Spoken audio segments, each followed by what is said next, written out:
আৰম্ভ হ'বলৈ গৈ আছে ইণ্ডিয়ান প্ৰিমিয়াৰ লীগ। প্ৰথম এডিশ্যনত পাকিস্তানী খেলুৱৈসকলে অন্তৰ্ভুক্তি হৈছিল আৰু ইয়াৰ পিছৰে পৰাই পাকিস্তানৰ কোনো খেলুৱৈয়ে IPLত অংশগ্ৰহণ কৰা নাই।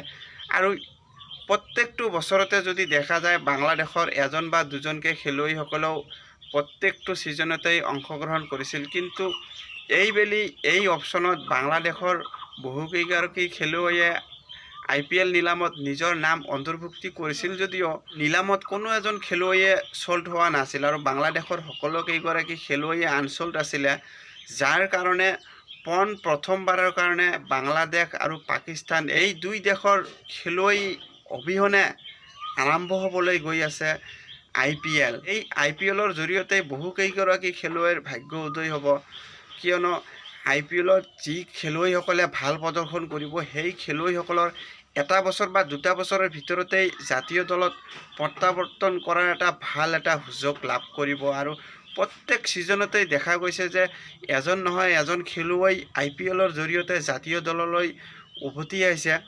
ঠিক সেইদৰে চাবলগীয়া বিষয় হ'ব যে এইবেলি নতুন খেলুৱৈ হিচাপে কোন খেলুৱৈয়ে নিজৰ প্ৰদৰ্শনেৰে জাতীয় দলৰ যি মেনেজমেণ্ট বা নিৰ্বাচন কমিটি আছে সেই নিৰ্বাচন কমিটিৰ দৃষ্টি আকৰ্ষণ কৰিব পাৰে। আৰু যিকেইগৰাকী পুৰণা খেলুৱৈ আউট অফ ফৰ্মৰ কাৰণে দলৰ পৰা বাহিৰ হৈছিল সেই খেলুৱৈসকলৰ ভিতৰত কোনগৰাকী খেলুৱৈয়ে IPLত ভাল প্ৰদৰ্শন কৰি জাতীয় দলত পুনৰ এবাৰ উভতি আহিব পাৰে সেয়া চাবলগীয়া বিষয় হ'ব। কেৱল মাত্ৰ কিছু সময়ৰ অপেক্ষা, ইয়াৰ পিছতেই আৰম্ভ হ'বলৈ গৈ আছে IPL। আৰু 22 তাৰিখৰ পৰা ৰয়েল চেলেঞ্জাৰ্ছ বেংগালোৰ আৰু কলকাতাৰ নাইট ৰাইডাৰ্ছৰ মাজত কলকাতাৰ ইডেন গাৰ্ডেনৰ ষ্টেডিয়ামত আৰম্ভ হ'ব এই ছিজনৰ প্ৰথমটো মেচ। আৰু প্ৰথম মেচত ভাল এটা মেচ দেখিবলৈ পোৱা যাব, কিয়নো দুয়োটা দলেই শক্তিশালী দল।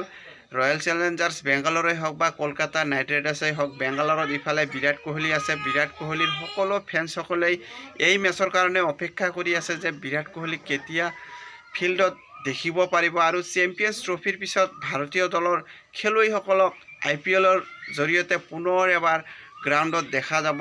ফেন্সসকলে পুনৰ এবাৰ ভাৰতীয় খেলুৱৈসকলৰ বেটে বলে কি ধৰণে প্ৰদৰ্শন দাঙি ধৰে সেয়া পুনৰ এবাৰ উপভোগ কৰিবলৈ এটা সুবিধা লাভ কৰিব। তো চাবলগীয়া বিষয় হ'ব যে IPLৰ অন্ত পৰাৰ লগে লগে কোন খেলুৱৈয়ে নিজৰ প্ৰদৰ্শনেৰে দৃষ্টি আকৰ্ষণ কৰিবলৈ পায় সেয়া চাবলগীয়া বিষয় হ'ল।